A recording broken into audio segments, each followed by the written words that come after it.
Pues muy buenos días, muchas gracias. Vamos a dar inicio a este foro, Oportunidades y Riesgos de la Inteligencia Artificial.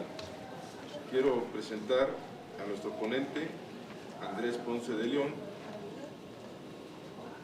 que es cofundador y CEO de Entropía AI, empresa líder en el desarrollo de inteligencia artificial en Hispanoamérica. En su carrera profesional fue parte del equipo negociador del nuevo Tratado de Libre Comercio de América del Norte, ha sido consultor para el Banco Mundial y del Banco Interamericano de Desarrollo. Estudió Economía en el Instituto Tecnológico Autónomo de México, maestría en Política Pública en la Universidad de Chicago, y los temas que trataremos será qué es la inteligencia artificial, los conceptos básicos, posibles efectos sociales, oportunidades y riesgos, y hacia una estrategia ganadora para México. Pues sin más preámbulo dejo con ustedes al doctor Andrés Ponce de León. Muchas gracias, diputado. Bueno, gracias, diputado, por la invitación. Gracias a todos por darse un espacio. Sé que están en sesión desde hace casi 40 horas continuas y seguidas, 24 horas, y en ese sentido pues aprecio muchísimo el espacio. La verdad es que le agradezco, por supuesto, al diputado la invitación, también la visión de estar discutiendo estos temas que a mí me parece que son trascendentes para el futuro de la humanidad y particularmente para el futuro de México, y ojalá pueda aportar un catálogo de información que resulte estratégica, interesante para todos ustedes, ¿no? Mire, lo primero es que me gustaría hacer una reflexión inicial. ¿Se escucha mejor? Bueno, gracias. ¿Me escuchan bien?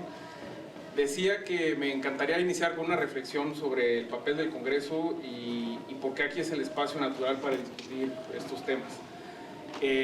Miren, hay definiciones mucho más sofisticadas que la que les voy a presentar sobre las distinciones entre los poderes que constituyen una república, pero hay una poética que es muy bonita, que creo que puede contribuir a plantearnos las implicaciones que tiene discutir esto en este recinto por la temporalidad en la que se enfocan los diferentes poderes en una república, ¿no?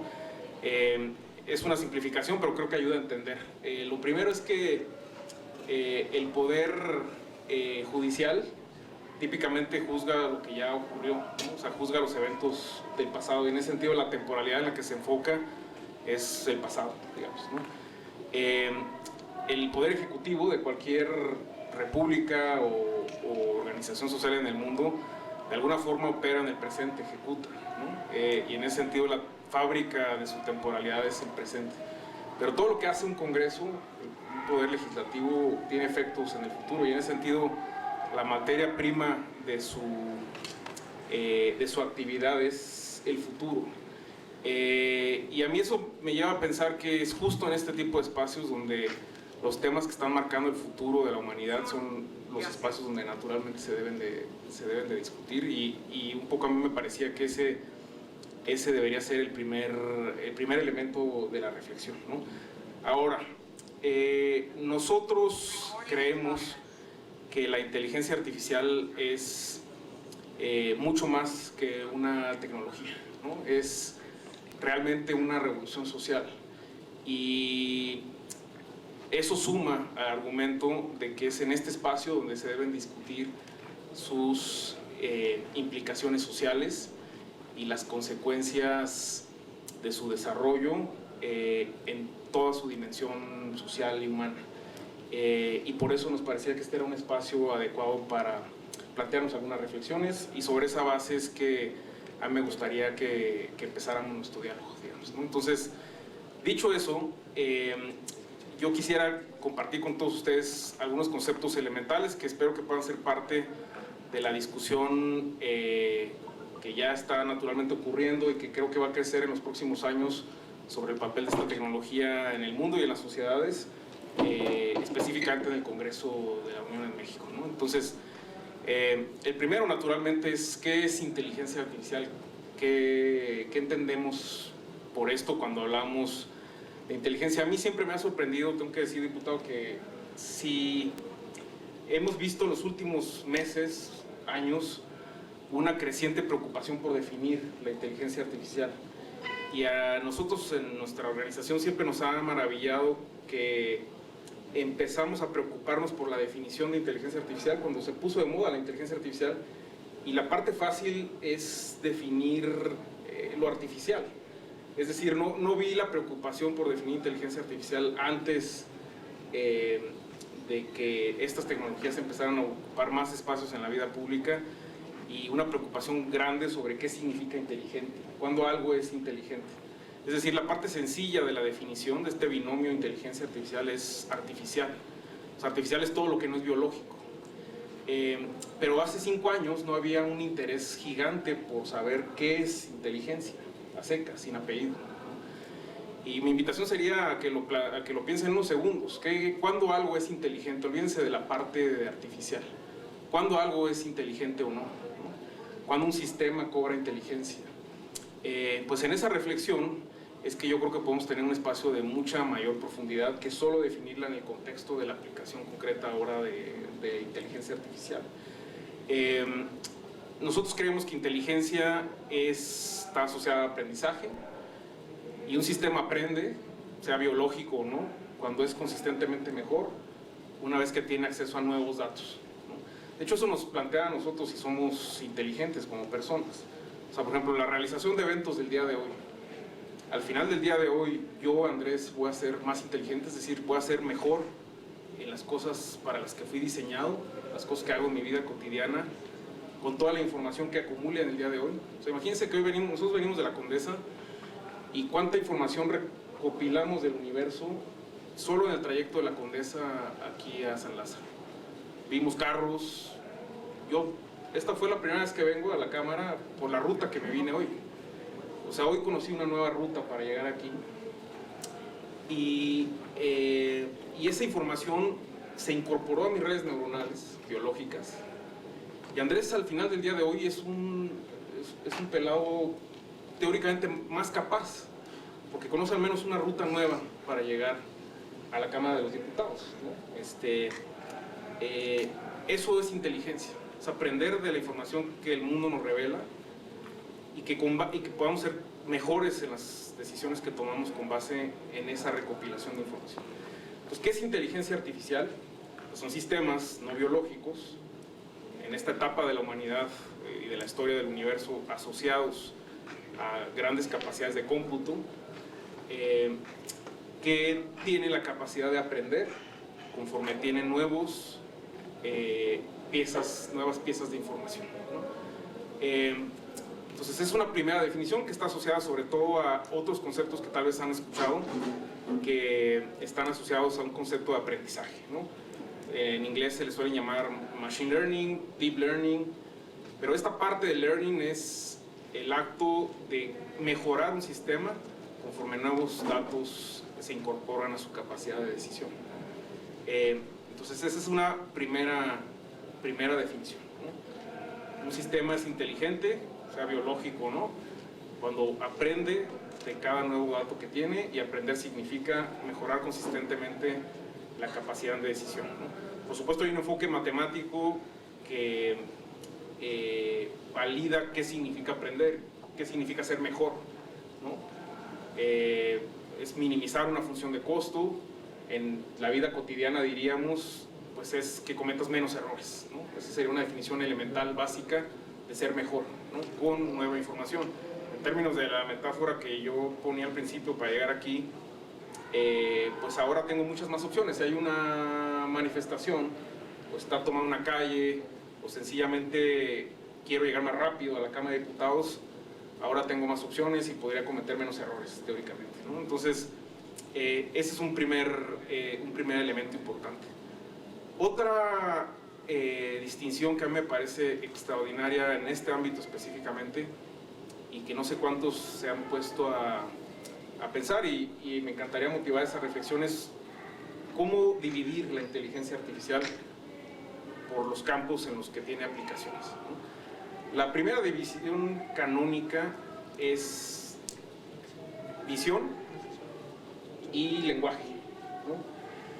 Y esto de alguna manera reproduce ya las similitudes que tiene el enfoque artificial con el enfoque biológico en la inteligencia, ¿no? Las dos grandes operaciones que la vida ha realizado en el universo, pues es naturalmente interpretar la luz y los eventos a través de los ojos, y de manera más sofisticada comunicar ideas, ¿no? Y la inteligencia artificial de alguna forma reproduce esas dos acciones de la inteligencia biológica, ¿no? Las primeras grandes aplicaciones de la inteligencia artificial han sido los carros que se manejan solos, los sistemas que reconocen a personas en fotos. Yo creo que mucha gente aquí del público, usted diputado, han visto las capacidades que tiene el reconocimiento facial. O sea, cuando tomamos una foto, o sea, ¿cuál fue la progresión de estas tecnologías? Por un lado, ahora solo con el acto de prender una cámara, si yo la pongo aquí, detecta caras. No me dice quién es, pero me dice aquí hay una persona, ¿no? Eso yo que lo han visto todo el mundo. El siguiente paso de eso fue que Facebook reconociera a una persona específica, ¿no? O sea, si yo le tomo una foto a Caballero, sus amigos dirán, es este señor específicamente, ¿no? Si le tomo una foto al diputado, va a reconocer al diputado, ¿no? Esa fue una progresión de la inteligencia. Un sistema de manera autónoma fue capaz de reconocer primero lo que es una cara y segundo a una persona que tiene la configuración facial específica. La última etapa de ese progreso naturalmente han sido todas las operaciones que mecánicamente antes desempeñábamos las personas y que ahora pues, sistemas autónomos han logrado desempeñar, como los carros que se manejan solos, ¿no? Entonces la aplicación típica ahora a la que asociamos con la inteligencia artificial en esta división de la visión por computadora es los carros que se manejan solos. Pero piensen ustedes lo complejo que es que un carro se maneje solo.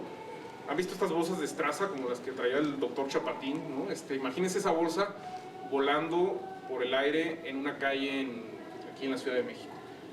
Nuestras redes neuronales se han entrenado de tal forma que reconocen que esa bolsa es pisable por el carro. Pues si nosotros fuéramos al frente del carro, podríamos pisar la bolsa con el riesgo que pudiera traer algo adentro, pero podríamos saber por nuestra experiencia previa que no sería un accidente demasiado trágico como si fuera una piedra. Pero pongo el ejemplo de la bolsa, porque es una bolsa que objetivamente si está arrugada parece una piedra, ¿no? Entonces imagínense la cantidad de operaciones que tiene que hacer una computadora para decir es una bolsa y la voy a pasar por encima, versus un humano que inmediatamente, basado en toda su historia previa, sabe que la puede pisar o que la tiene que esquivar inevitablemente. Pues en esta etapa de la historia de la humanidad, pues un carro tiene que ser mucho más precavido, porque no sabe si es una piedra o una bolsa. Pero ha tenido que incorporarse una cantidad de información a los sistemas para que aprendan, que es realmente importante, ¿no? Pero ese es un tema, la visión por computadora. Todos los animales, casi todos, pueden ver. O sea, digamos, no es una característica exclusiva de los humanos, ¿no? Entonces, cuando la humanidad pudo reproducir sistemas que ven y reconocen objetos en la realidad, pues logramos un avance histórico en la humanidad, pero no nos acercábamos todavía a lo exclusivamente humano. Y es donde viene el lenguaje. Cuando los algoritmos y los modelos empezaron a producir lenguaje a nivel humano, pues es que naturalmente la discusión ética profunda sobre los efectos de la inteligencia artificial, pues legítimamente cobraron otra escala, porque ya estábamos hablando de lo exclusivamente humano, ¿no? La gran mayoría de los animales realmente ve mejor que las personas. Las águilas son famosas. Entonces no es una característica plenamente humana ver bien. Entonces sustituir la visión por computadora, pues está bien, los carros se van a manejar solos, muchas industrias van a cambiar, pero el trabajo de los contadores estaba seguro, digamos, esa parte pues, no estaba amenazada. ¿Qué pasa cuando los modelos empezaron a producir contenido que solo podían producir los humanos? Ninguna águila sabe hablar, ninguna águila sabe escribir un poema, ninguna águila sabe hacer una contabilidad. ¿Qué pasa cuando los modelos empezaron a producir esas capacidades? Pues es que naturalmente estos foros, estos espacios, pues, empezaron a cobrar una relevancia gigante y ese es el momento en el que estamos en la historia de la humanidad. Hay un concepto que se llama Natural Language Processing, o procesamiento del lenguaje natural. Esa es la otra gran división de la inteligencia artificial. O sea, esta visión por computadora y procesamiento del lenguaje natural es la división canónica de estas tecnologías, de esta ciencia, de esta revolución social. Se llama así porque el objetivo de buena parte de esta agenda es entender el lenguaje de manera como naturalmente se produce, ¿no? Como habla cualquier persona, ser capaz de procesarlo, estructurarlo y de alguna forma modelarlo. En la etapa de la humanidad en la que estamos, la inteligencia artificial ya logró producir de manera profunda textos que son indistinguibles de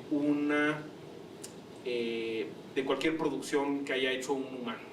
Es decir, ya se producen textos que tú no podrías saber si lo hizo una persona o un robot, ¿no?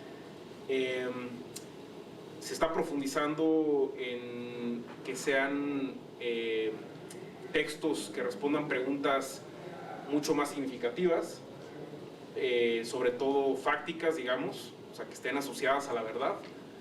Pero realmente yo creo que ese es un avance que ocurrirá en los próximos meses, años, y en ese sentido, pues claramente la discusión es de carácter social y las implicaciones que tiene para el mercado laboral, y ahorita entramos a esa parte, ¿no? Entonces, insisto, como recuento, un sistema es inteligente en la medida que es capaz de aprender consistentemente la realización de nuevos datos, ¿no? Una división canónica es visión por computadora y lenguaje natural. La visión por computadora es el procesamiento de imágenes, videos, reconocer objetos en estos, tomar decisiones con base en ese tipo de información. Y el lenguaje natural es procesar audio, textos con el objetivo de procesar comunicación y lenguaje, digamos, ¿no? Ahora, hay otra división que está cobrando sentido hace apenas semanas, que es inteligencia artificial generativa. De aquí quise hacer una pausa muy interesante para hacer otra reflexión que a mí me parece muy relevante en este contexto. El 30 de noviembre se publicó una tecnología que se llama ChatGPT, algunos tal vez la han visto. GPT viene de Generative Pre-trained Transformer, que es un tipo de modelo, pero que es generativo. Toda la inteligencia artificial generativa tiene como objetivo generar cosas que no existen, básicamente también en dos divisiones: textos e imágenes, y viene video, audio, música, etc., ¿no? Pero yo quería hacer una reflexión sobre lo bonito de la palabra generativo, ¿no? Generar es realmente un verbo muy bello, la verdad, porque quiere decir que estamos creando algo que no existe, ¿no? Y eso realmente creo que es muy interesante y muy importante, ¿no? Por ejemplo, las compañías, hay una definición de empresa que a mí me encanta y que creo que tiene que ver con todo lo que hacen ustedes. Por supuesto hay definiciones más formales de empresa, pero hay una que dice que es una idea de algo que no existe en el mundo y debería existir. Un grupo de personas se asocian para lograr que eso que no existe y debería existir exista, ¿no? Eso últimamente es una empresa, pero eso también es un poco la política, ¿no? O sea, una sociedad y un sueño de una sociedad diferente, pues, no existe hasta que un grupo de personas de alguna forma logra instalarlo en la realidad, ¿no? Y eso es interesante, ¿no? Entonces, dicho eso, esta parte de la inteligencia artificial creo que va a ser muy poderosa, pues porque está creando de manera masiva cosas que no existían y que no existen, ¿no? Y eso va a ser realmente transformador en muchos sentidos. Ahora, los riesgos asociados a eso son importantes y ahorita comentamos algunos. No sé si alguien aquí ha visto las imágenes que se han producido con algoritmos como estos. Son personas que no existen. Yo, por ejemplo, traje esas porque ninguna de esas personas existe, y las creó una inteligencia artificial. Además, siempre tenemos que suponer en estas tecnologías que no hemos llegado al límite del desarrollo. O sea, imagínense que esto es hoy, ¿cómo va a ser en un día? Porque acuérdense que la definición que ahorita compartíamos sobre que son modelos que consistentemente son mejores, pues son testarudos en el sentido de que no se acaban y no se agotan en el objetivo que están persiguiendo de ser consistentemente mejores. Entonces estos modelos siguen entrenando, siguen mejorando sus capacidades, y si al día de hoy, en el 2023, producen una imagen que en cierto sentido es indistinguible de la realidad, ¿cómo no serán en 2 años, en 5 años, en 10 años? ¿No? ¿Han pensado en las implicaciones que tiene eso? ¿No? Además es interesante los sesgos asociados a eso. Aquí básicamente se le dijo a una inteligencia artificial, era crear una foto con este tipo de cámara, con cierta luz, como si estuvieran modelando. ¿No les parece que estas personas están como medio modelando, como si estuvieran en una campaña? Pero imagínatelos que son mexicanos. Entonces esa palabra les puso este sesgo. Esta es la interpretación que tiene de un tipo de mexicano una forma de inteligencia artificial. Si le da clic a la siguiente lámina, no hicimos ninguna variación más que quitar la palabra mexicanos, ¿no? Y le dijimos exactamente lo mismo, la misma foto, la misma cámara, incluso se le da un tipo de cámara, ¿no? Ahorita que está aquí el caballero y la dama, se le pone el tipo de lente, el tipo de cámara, el tipo de luz, y con base en eso crea una imagen que no existe. Ninguna de esas personas tampoco existe. Y la única característica en las fotos anteriores y esta de aquí es la palabra mexicanos, ¿no? Y yo insisto, hay que esperar eso. O sea, para mí lo más relevante no es el estado actual de la tecnología, sino la progresión. El hecho de que estamos no en una cúspide, sino realmente en una montaña rusa en la que más y más y más capacidades se van a estar desarrollando, y yo creo que eso requiere muchísimo debate, y en ese sentido estoy yo muy de acuerdo con los espacios que han estado abriéndose aquí y con una visión respecto de una perspectiva ética del desarrollo de inteligencia, ¿no? Pero es ya una primera aproximación al tema, que ojalá motive una reflexión en torno a esa palabra que pongo ahí, ¿no? O sea, ¿qué es la realidad?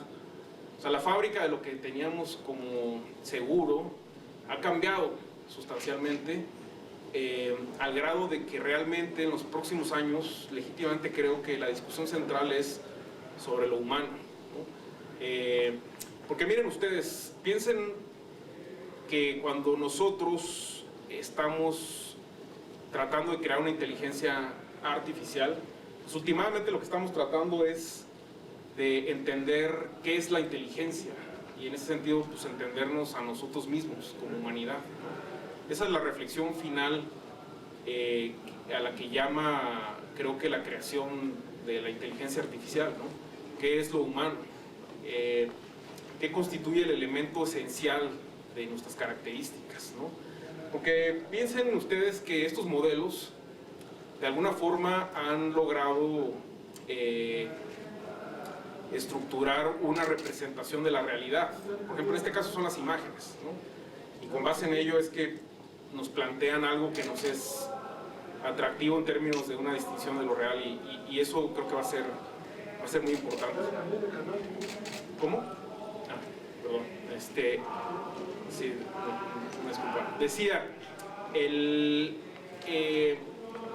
la realidad es la que está en juego, y su discusión central va a ser muy importante en los próximos años, y yo por eso creo que acumular un conjunto de conceptos va a ser determinante realmente, ¿no? Otro elemento central que yo invitaría a que reflexionáramos es el momento central que estamos viviendo en la historia del mundo, ¿no? Los próximos 20 años, los próximos 10 años van a ser tan poderosos como fueron los últimos 100 años para cambiar todo el arreglo social. En la Cámara de los Diputados, las diputadas, la pregunta es cómo se está internalizando el ritmo al cual las sociedades están cambiando, y cómo adaptamos nuestra estructura legislativa, regulatoria y en general el espacio que es el Congreso para discutir los temas. Y creo que es una pregunta muy relevante, porque de verdad el cambio que viene para los próximos años es de tal magnitud que requiere un mecanismo funcional para poderlo incorporar, ¿no? Nosotros tenemos un concepto internamente que es entropía social, que realmente lo suscribimos en casi todo lo que hacemos. No sé si ustedes saben algo de física y les interesan esos temas, pero hay una ley, es la segunda ley de la termodinámica, que es la entropía. Es una de las leyes más bellas de cómo está construido el universo, porque piensen que el universo, según esta ley, inició de la forma más ordenada que se puede iniciar, que es un punto en el espacio. Y de ahí, pues una explosión, la más grande en la historia, creó todo, incluido este momento en la historia del universo en la que estamos el diputado y yo aquí hablando de inteligencia artificial con todos ustedes, ¿no? Es la entropía la que conduce un sistema ordenado que crecientemente se vuelve consistentemente más complejo en el largo plazo, ¿no? Nosotros creemos que en las sociedades pasa exactamente lo mismo. Hay una forma primitiva de las sociedades, pero las sociedades son crecientemente complejas en el tiempo. Es decir, el 2020 fue un año complicado para todo el mundo y parece que es lo que nosotros en nuestra ciencia llamamos un bug, ¿no? Un bug se dice cuando es un error del sistema. Nosotros creemos que no es un bug, no es un error, es una tendencia inevitable que el 2020 va a ser más complicado que el 2019, el 2021 que el 2020, el 2022 que el 2021, el 2023 que el 2022, y así sucesivamente. En la entropía del universo también hay... en la entropía del universo también hay periodos de estabilidad, pero tendencialmente, consistentemente, la entropía es creciente en el universo y eso quiere decir que el universo es crecientemente complejo a partir de esa definición. En las sociedades creemos que pasa exactamente lo mismo. Las sociedades son crecientemente complejas independientemente de que haya periodos locales de relativa estabilidad. Y la inteligencia artificial y las tecnologías exponenciales son una herramienta para capturar esa complejidad de alguna forma, y en ese sentido es una de las grandes oportunidades que nos ofrece en términos de sus posibles beneficios, profundizar en la capacidad de desarrollo tecnológico. La tecnología es, desde una perspectiva, la expresión más acabada de la creatividad humana.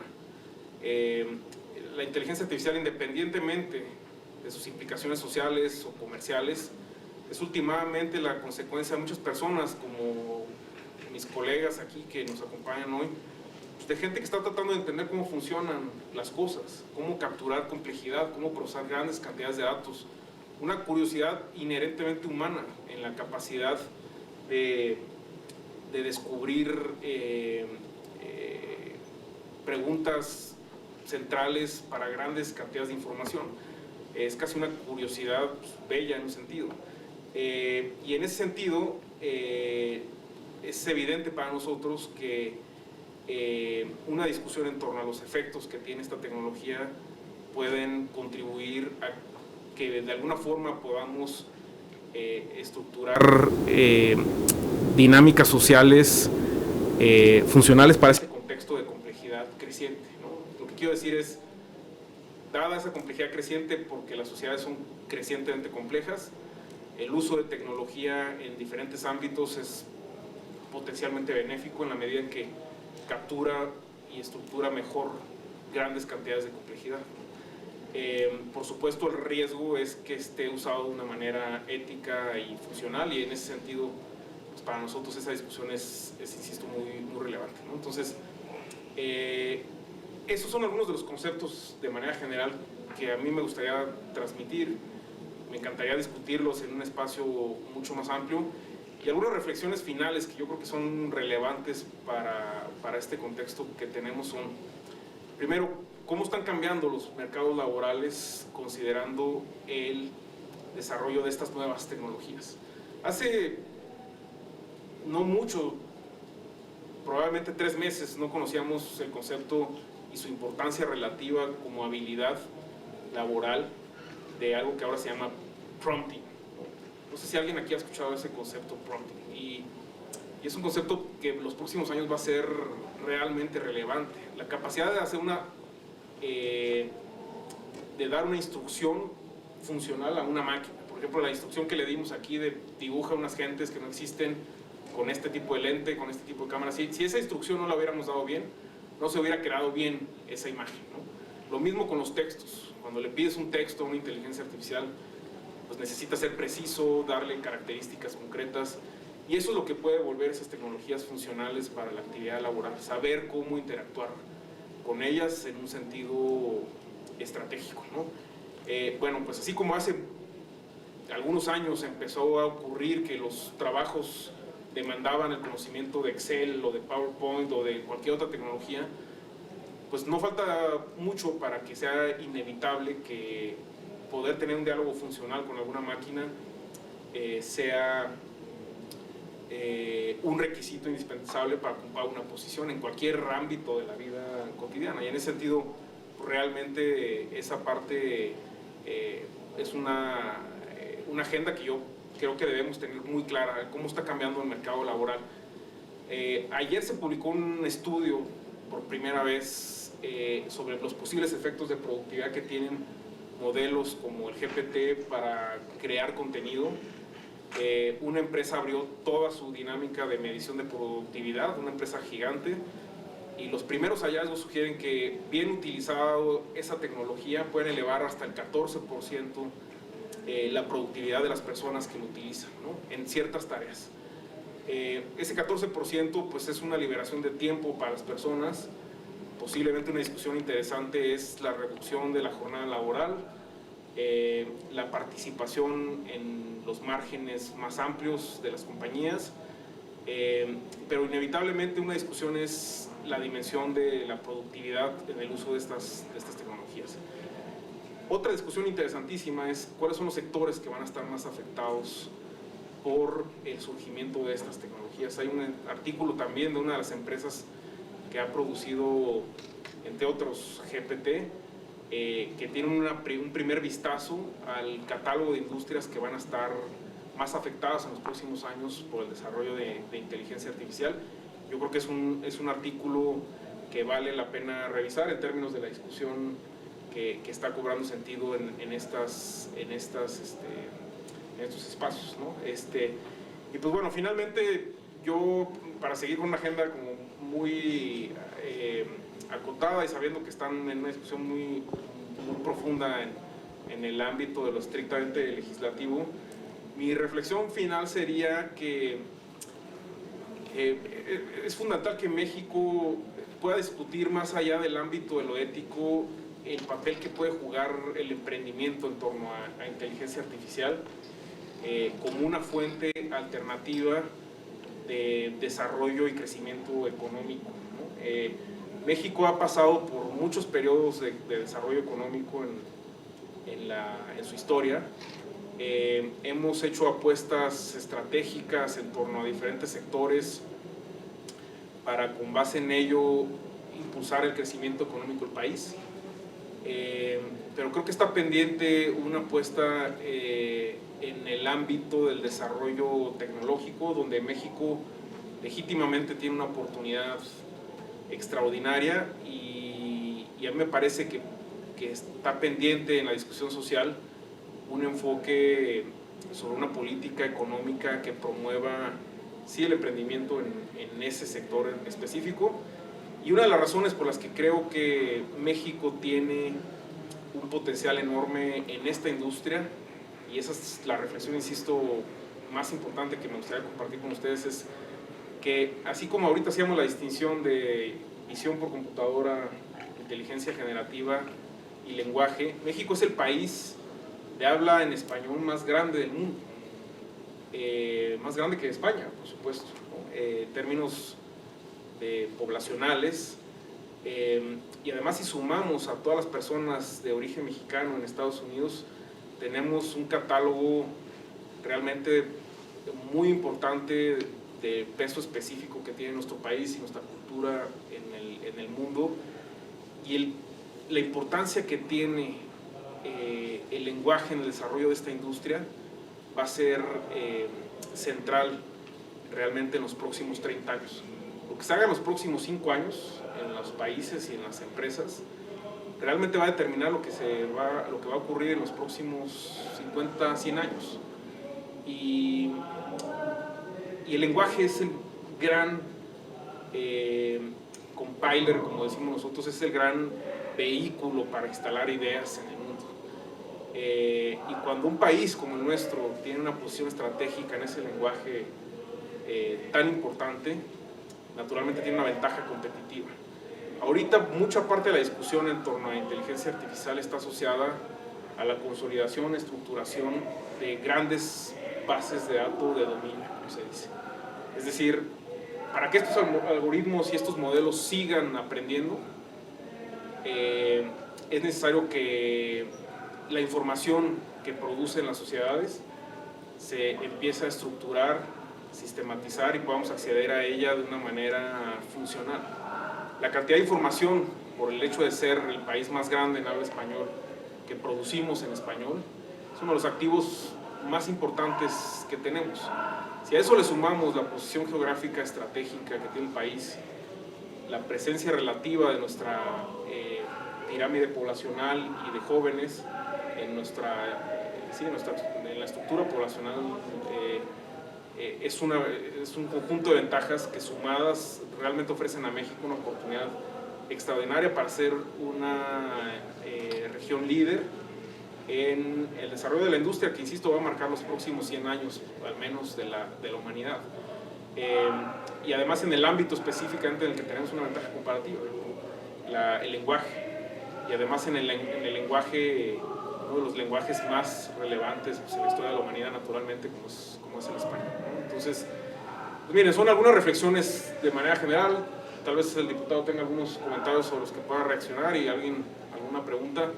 Pero insisto, mi motivación central era poder hacer una contribución desde el emprendimiento en la industria respecto de algunos conceptos elementales que sé que luego no son naturalmente de dominio público, pero ojalá esto sea el inicio de, sabemos que en los próximos años inevitablemente va a estar en el centro de la discusión el papel de la tecnología en el arreglo social, y me siento muy honrado de estar aquí y de nuevo te agradezco, diputado, la invitación y muy contento de saludarlos a todos.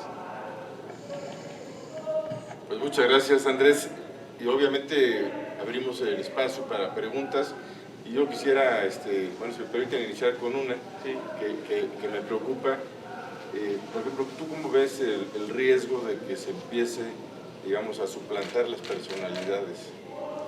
Eso ya se empieza a ver los famosos, un holograma o que con una fotografía de una persona puedan establecer incluso un video con la información de tu voz y todo. ¿Cómo podríamos empezar a regular eso? Eso para mí sería una de las cosas que ya hoy por hoy están ocurriendo. Bueno, ese naturalmente es un riesgo asociado al desarrollo por eso la palabra que sigue presente acá atrás es qué constituye la realidad, ¿no? Y ese reto que se tiene en los países requiere un esfuerzo global, realmente, y ese es el reto que tienen, creo que, pues, realmente quienes se dedican su vida al ámbito de lo público, los políticos, ¿no? O sea, son finalmente los espacios como este donde se encuentran todas las visiones del mundo. El problema aquí que tenemos, que esa para mí es la reflexión más importante, es que las regulaciones de carácter local son bien complicadas, porque son tecnologías realmente, ya diríamos casi de escala universal, ni siquiera, o sea, internacional, definitivamente global, pero no, o sea, las implicaciones son universales de todo lo que hacemos ya en la humanidad, ¿no? Pensando en que paralelo a toda esta discusión está la carrera espacial y otras implicaciones que va a haber en el mundo. Entonces, para mí mi respuesta inicial es que la OSD está buscando un espacio de acuerdo global y uno de los principios rectores es sí el enfoque global de cualquier esfuerzo regulatorio en ese tema. Que cualquier desviación del acuerdo hace que, pues, una región del mundo que no lo suscriba naturalmente logre una supremacía en ese tema y de cualquier forma la suplantación pueda sufrirse en los distintos países que suscriban ese acuerdo, ¿no? Eso por un lado. Por otro lado, siempre en cualquier desarrollo tecnológico la dualidad de sus efectos positivos y negativos debe estar sobre una balanza. Yo siempre pienso en, por ejemplo, el papel de la energía nuclear. La energía nuclear ha generado para la humanidad enormes tragedias, ¿no? Y sin embargo es una fuente altamente confiable de energía, independientemente de las tragedias que por un lado su dimensión bélica y por otro lado los errores que se han cometido en la historia de la humanidad en torno a estas tecnologías han producido, ¿no? Por ejemplo, para conquistar Marte, me parece que está en la agenda de la humanidad, hay dos maneras de poblarlo, ¿no? Una forma es plantar árboles y esperar miles de millones de años para que se cree una atmósfera con gases de efecto invernadero y entonces poder habitar Marte, si estuviera en la agenda de la humanidad, ¿no? Pero eso toma miles de millones de años, ¿no? Parece que la humanidad, sin saberlo, con todos los errores que se han cometido en torno a la energía nuclear, descubrió la herramienta que lo puede hacer mucho más sencillo. Que la otra alternativa es bombardear nuclearmente a Marte y con ello, al fin y al cabo no vive nadie ahí, parece. Entonces, pues con eso podría crearse un conjunto de gases de efecto invernadero, una capa de ozono, y eventualmente crear mucho más rápido un sistema que permita albergar la vida ahí, ¿no? Si el destino de la humanidad es ser una especie multiplanetaria. Entonces, una tecnología que por un lado ha tenido efectos terribles, que por otro lado es una fuente alterna de energía limpia, pero además puede ser el instrumento, insisto, para escalar la presencia del universo, de la humanidad en el universo. Yo pienso de manera similar con muchas de las tecnologías que estamos discutiendo hoy, ¿no? Ciertamente están los riesgos asociados a su uso, digamos, que no centren a las personas en su diseño, ¿no?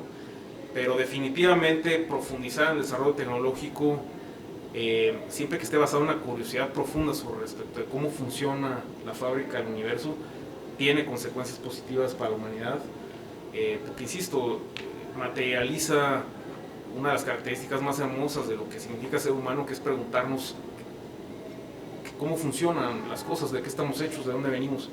Y yo insisto, eso es lo que está en el centro del desarrollo de inteligencia artificial. Últimamente, la pregunta central que ha motivado el desarrollo, por eso las redes neuronales artificiales reproducen lo que hemos aprendido de alguna forma de las redes neuronales biológicas, ¿no? O sea, inevitablemente nuestra mejor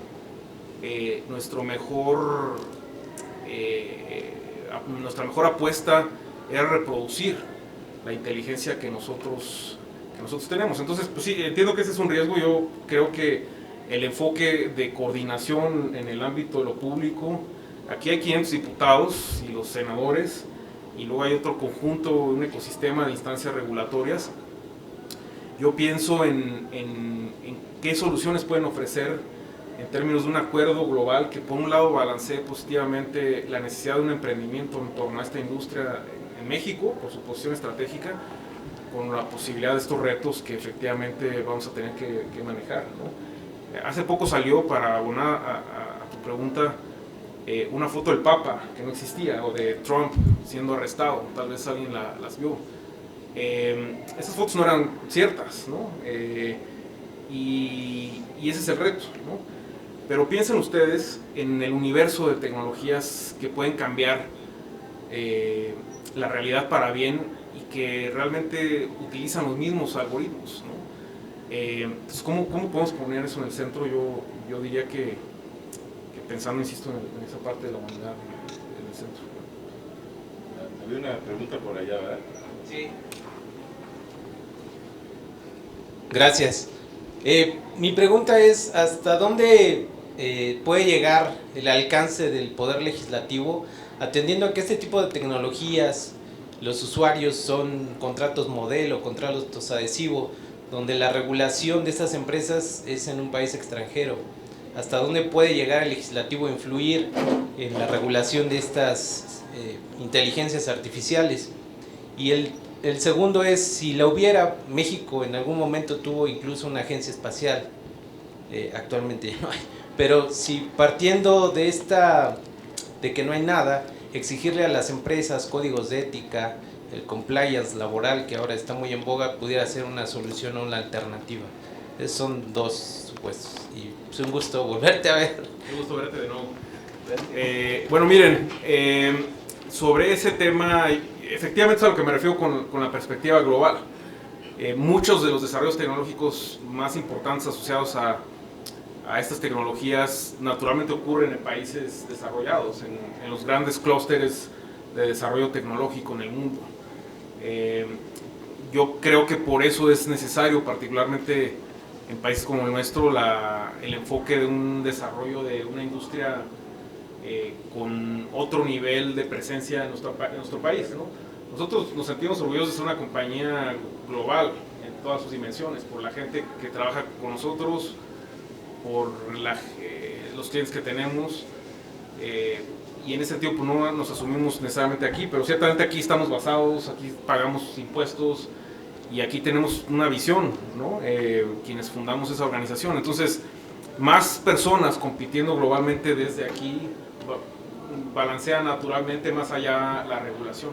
Por otro lado, pues yo sí creo que como en este y en otros muchos temas, conforme los países se están desdibujando y volviendo más interconectadas las interacciones sociales y comerciales en las sociedades, el efecto que pueden tener las regulaciones de carácter local está cada vez más limitado, ¿no? Y sin embargo, los esfuerzos que se pueden hacer para que las compañías, como lo intenta típicamente Europa,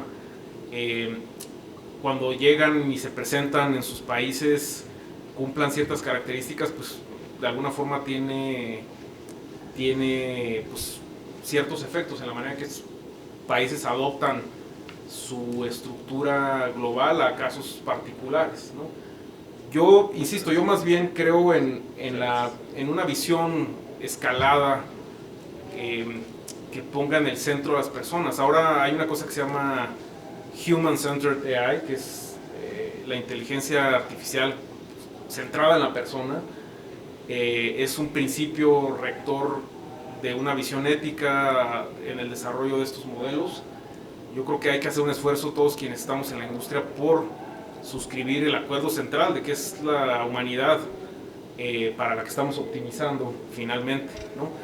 Pero también hay más visiones. Miren, o sea, yo la verdad suscribo la visión de que, como decía Carl Sagan es un extraordinario difusor de la ciencia y también un brillante egresado de la Universidad de Chicago que decía, nosotros somos una forma que tiene el universo para conocerse a sí mismo, nosotros la humanidad, ¿no? Y yo legítimamente creo que la conciencia universal está explorando, iterando diferentes formas de conocerse a sí mismo.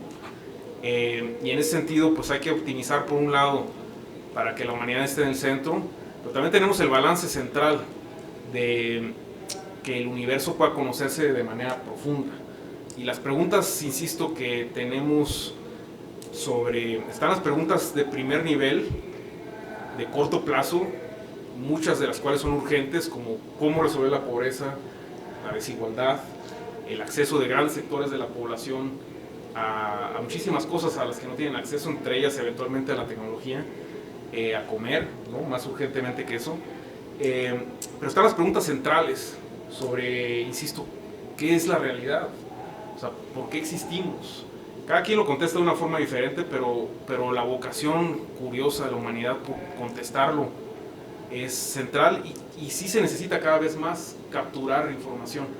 Y en ese sentido estas tecnologías van a contribuir, creo yo, a avanzar en nuestra capacidad de contestar preguntas centrales, insisto, sobre el universo, que a veces por estos urgentes problemas de corto plazo no nos olvidamos de esas preguntas centrales, pero creo que están presentes, ¿no? Entonces, yo insisto, yo creo que debemos encontrar el balance entre los efectos regulatorios y sus alcances y la promoción de la capacidad de emprender de las regiones, concretamente de México, en estos temas. Se necesitan más empresas, se necesitan muchos más emprendedores, sobre todo en esta industria que va a ser central, insisto, en los próximos 10 años, ¿no? Y sobre la que, insisto, México tiene un potencial gigante, ¿no? No sé, ¿alguna otra pregunta? Max, ¿alguien?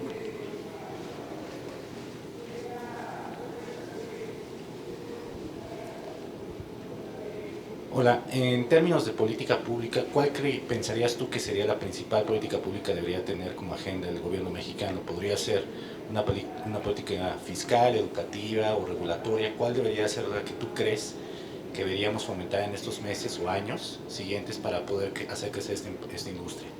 Sí, pues dos básicamente. Yo creo que el elemento central del desarrollo de un ecosistema de emprendimiento en torno a esta industria es las capacidades de cómputo. Es ahí donde tenemos un déficit que atender realmente en la infraestructura tecnológica del país, ¿no?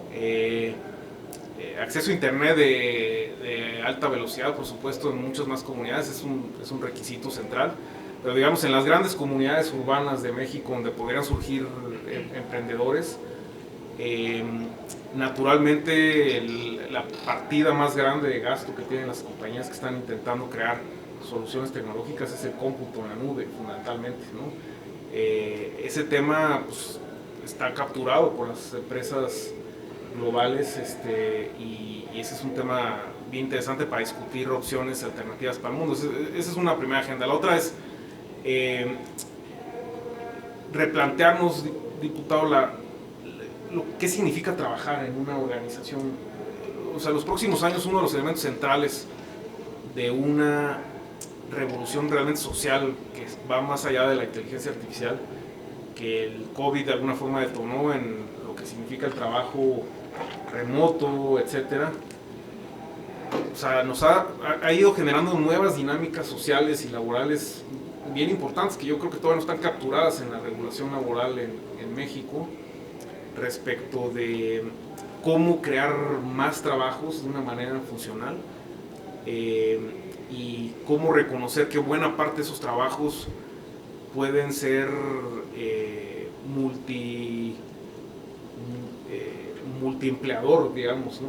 O sea, hay grandes economías de escala en lo que mucha gente hace, y que puede hacerlo para diferentes organizaciones. Y ese es un reto que yo creo que puede ser discutido de muchas formas, en la que, o sea, la pregunta es cómo incorporamos a mucha más gente que podría estar trabajando, jóvenes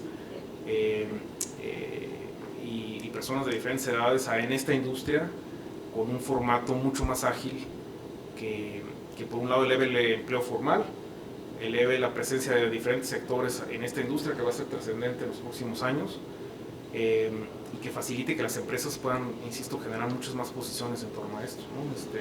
Pero bueno, es una idea básica de algo que podría motivar esa parte, ¿no? ¿Alguna otra pregunta?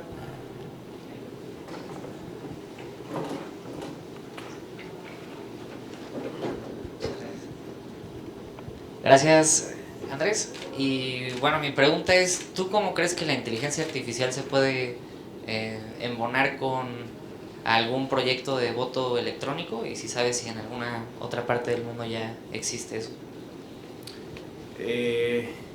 A ver, sí, naturalmente el voto electrónico está en la agenda de la discusión de muchas de las democracias, sobre todo en las que tienen un rezago en esa parte, como México, ¿no? Yo, mire, traía unas láminas, se le pasan 2 o 3 láminas, les quiero enseñar una foto, son como 2 o 3 láminas, más, dale, más, dale, son como 3 láminas más, adelante, esa, mira, esa es una representación de muchas figuras en la naturaleza, todas tienen un comportamiento como de red. Si le das a la que sigue, fíjense la similitud entre esa imagen y esta. Bueno, ahí le dejé los partidos. Esta es una representación como una inteligencia reconoce los votos de los diputados, ¿no? Nadie le puso le pusimos los colores por los colores típicos de los partidos, pero no fuimos nosotros, unos expertos en actividad legislativa, los que los juntaron y los agruparon. Fue una inteligencia artificial. Cada bolita representa a un diputado, ¿no? Con todo respeto para la representación, ¿no? Y el tamaño de la bolita representa cuántas iniciativas presenta, y las uniones es un entendimiento respecto de qué diputados y diputadas se parecen entre sí por sus votos, ¿no? Entonces me ocurrió que era un tema interesante en términos de que las inteligencias para lo que son las artificiales o los sistemas computacionales para lo que son buenos son precisamente para eso, para computar a grandes escalas, ¿no? Entonces, imagínense mucha gente votando. Yo llevaría la pregunta de Miguel más allá. Últimamente, ¿cuál es la razón por la que existe un Congreso? Pues sabemos 120 y tantos millones de mexicanos, no podemos andar metidos nosotros todo el día discutiendo todos estos temas. Imagínense que hubiéramos sido todos los 120 millones los que no hubiéramos dormido las últimas 24 horas, ¿no? Pues obviamente tienen que ser unos representantes de todos nosotros, ¿no? Que los elegimos en México en algunos distritos y además en una regla de rebalance a través de los plurinominales, ¿no? Para que tomen decisiones con base en lo que todos los demás creemos, ¿no? Pero imagínense que los sistemas en 10 años, en 20 años, en 50 años, en 100 años, o sea, la pregunta es cómo va a ser el futuro en 100 años. Si los sistemas de cómputo logran tomar la opinión global de las personas en cada evento concreto, va a seguir siendo necesario un Congreso. Cómo administrar que todo el mundo opinemos desde nuestro celular, validados por alguna forma de biométrica o lo que sea, qué opino de la regulación de no sé qué, ¿no? Y que además, si no sé, como lo que pasa ahora, ¿no? O sea, realmente son las diputadas y los diputados que los que conocen a profundidad estos temas y los especialistas en torno a estas cosas, las que pueden dar un voto de calidad. Pero ¿qué tal si la inteligencia artificial evoluciona en los próximos 50 años para transmitirte de una manera funcional las implicaciones sociales que pueda tener la regulación minera, ¿no? Y con base en eso puedas tú decidir qué haces con un clic en tu teléfono, ¿no? Ahora, pues para que eso ocurra, se necesita pues, una vocación de estar dispuesto a redefinirlo todo, ¿no? Y pues yo, o sea, no soy un revolucionario aquí, mucho menos. Lo que digo es, la tecnología existe y va a existir hacia allá. Y centrémonos en la razón por la que existe la representación social. La razón de la representación social es un problema de escala. O sea, no podíamos estar invertidos 120 millones de pelados y gentes en estar atendiendo cada tema, ¿no? Y por eso, insisto, están los representantes de nuestro enfoque social. Pero eventualmente, en el largo plazo, es evidente que un facilitador tecnológico podría ser la pregunta directa y transformarnos el concepto de nuestra relación con nuestros representantes. Hasta que eso no ocurra, pues obviamente yo me siento muy representado por el diputado y por muchos otros, y en ese sentido pues, es naturalmente la manera que tenemos para lograrlo, ¿no? Y hay un catálogo amplísimo de representantes extraordinarios y otros que tienen áreas de oportunidad, pero últimamente es la representación que tenemos. Así es como yo me imagino una respuesta a eso, ¿me entiendes? O sea, entender todas nuestras preferencias, modelarlas de una forma y ofrecernos un camino directo para... Y yo creo que ya se está discutiendo en muchos países que algunos plebiscitos, algunas cosas nos pregunten directo. Yo creo que la pieza clave de eso nos la daba tener información funcional. Por ejemplo, rápido, con esto acabo. Nosotros siempre decimos en la compañía, ¿por qué cuando yo entro a leer un periódico, no le voy a poner ahorita ningún nombre de ningún columnista, la columna que yo leo es la misma que lee el diputado, que lee la compañera, que lee el señor, que lee mi mamá, que lee quién sabe quién de quién sabe qué parte de cualquier región de México? Cuando somos personas inherentemente diferentes. O sea, ¿por qué la columna, la primera plana de hoy del Universal era igual para mí que para usted, que para cualquier gente, ¿no? Eso es una de las razones que explica por qué mucha gente no se informa, ¿no? Porque nos presenta una información típicamente para cierto segmento social y cierto tipo de persona. Hoy la tecnología, como la inteligencia artificial, puede ofrecer una versión que transmita la misma idea, casi que podríamos ir hasta con la misma línea editorial, pero en 3 versiones diferentes, en 5 versiones diferentes, en la versión diferente que es específicamente para tus gustos y tu personalidad, ¿no? Entonces, ¿por qué no nos informamos de la ley minera? Pues porque cuando vemos es un mensaje claramente de abogados, por un lado. O sea, tiene un conjunto de contextos que no piensen en la persona específica de Mérida o de, quién sabe, donde no hay minería, no sé, ¿no? Y sin embargo, una inteligencia artificial puede darle un snapshot que le diga, esto es relevante y esto, deberías saber esto, y te lo estoy dictando además y diciendo de una forma que te es atractiva. Pues eso elevaría sustancialmente la capacidad de las personas informadas y entonces sí, tal vez su voto estaría más informado, ¿no? Pero es un sueño que ojalá se sopese de alguna forma, ¿no? Pero gracias por la pregunta. ¿Alguna otra pregunta más? Si no hay más preguntas, yo sí creo que perdón. Hola, ¿qué tal? Buenas tardes. Diputado, muchas gracias por tenernos aquí. En el tema estamos hablando hoy de riesgos de la inteligencia artificial, estamos hablando de los riesgos laborales y hemos escuchado mucho hoy en día de que la carrera por la inteligencia artificial se parece mucho a la carrera por el espacio que ocurrió en los 60s entre Estados Unidos y Rusia. Hoy en día se habla de un riesgo similar, no sé si nos pudieras explicar un poco por qué es un riesgo global en ese sentido y por qué existen estas dos divisiones entre como democracias como Estados Unidos y México y China por otro lado, para dar unos ejemplos. Bueno, yo que sí, la geopolítica del mundo está cambiando rapidísimo. Hago una reflexión, no sé si ustedes saben que las brújulas apuntan al norte, ¿no? Eso sí saben, ¿no? Pues sí saben que no siempre han apuntado al norte, ni siempre apuntarán al norte. ¿Sabían eso o no sabían eso? Pues básicamente el objeto la corteza de la Tierra cambia más o menos de posición cada 10.000 años. O sea, en 10.000 años las brújulas van a apuntar al sur tal vez, ¿no? A otra parte. La geopolítica del mundo igual está cambiando, o sea, no hay nada dado para siempre, ¿no? Entonces ahora los dos polos geopolíticos del mundo, China, el eje China, Rusia, Estados Unidos, sus aliados, pues naturalmente son un espacio de reflexión respecto al papel que juega México en esa estructura geopolítica. Y yo lo que les diría es que realmente mi interpretación es, insisto, ¿cuáles son las ventajas que tiene México en esa disputa, por un lado?